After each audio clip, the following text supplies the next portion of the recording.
Italian manufacturer Fantic may not be a familiar name to all.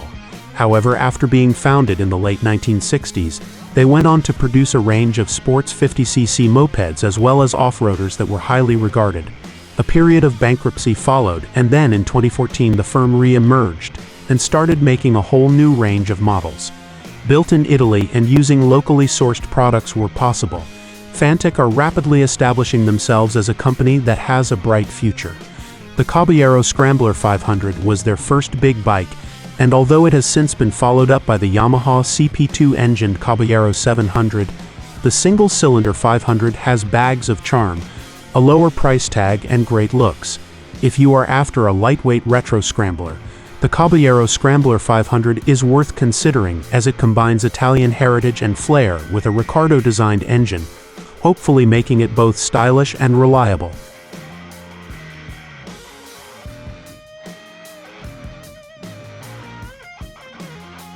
The Fantic's 449cc single-cylinder engine is built in Italy by Minarelli, who Fantic bought from Yamaha in 2020. Not the most complex of engines, as it only runs a single overhead cam, it is nonetheless liquid-cooled and has a 4-valve head. Originally designed by engine gurus Ricardo, early Caballero models used Chinese company Zongshen built engines, but assembly has since moved to Italy.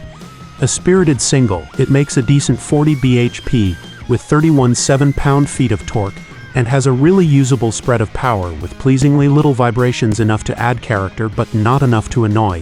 You can merrily zip around town on one, and out on the open road it will hold 70 miles per hour, not that this is much fun. A big part of Fantic ethos is using Italian brands where possible, and it is great to see the stylish twin-stacked aero exhaust, which adds a dash of class to the bike. When buying used, the Fantic is still very new, so there shouldn't be too many reliability issues. However, you do need to be aware that its service intervals are every 3,000 miles with a valve clearance check at each one. Costing between £250 and £300 a go, it's not a massive drama but worth keeping on top of, as the little single does get a hard life. Owners recommend covering exposed parts in anti-rust spray to keep it looking good, and a few have experienced silly teething issues such as an out-of-line throttle position sensor or slight oil weep, but overall nothing major.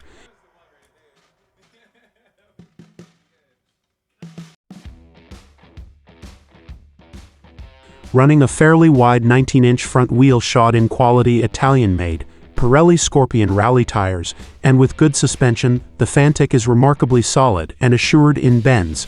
You can really throw it around, and its light 162 kilograms wet weight means it is eager to respond. Great fun to ride on back roads and devoid of any unpleasant weave when up to speed.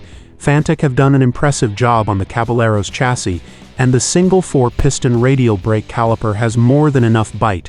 Pleasingly, for those who want to scramble, the AB system can be deactivated at the rear, for off-road use if required. It would be easy to criticize the standard suspension for lacking much in the way of adjustment, but you seldom feel the need to fiddle with its settings, mainly as you aren't pushing the Scrambler as hard as you might a naked bike in the bends.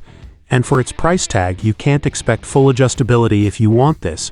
Look at one of the pricier Caballero variants.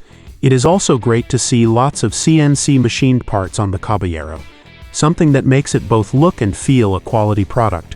As you would imagine, a single-cylinder Scrambler model isn't great when it comes to covering distance, although it will average 55 mpg with ease, giving it a tank range of around 145 miles. From its 12-liter tank, you won't want to stay on it this long.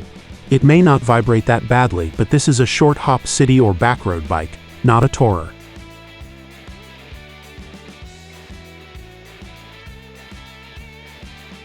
Aside from switchable ABS and a fuel gauge hidden away on the dash, you need to press a few buttons to activate it.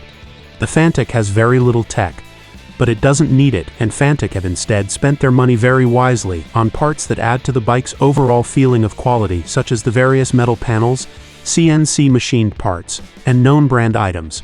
When it comes to accessories, Fantic sell a few bits and bobs with crash protection, soft luggage, a tail tidy, and a taller seat 840mm on the menu, as well as a lowering kit, but generally, most models stay standard. If you want to make your bike stand out, the best route is to buy one of the model variants instead.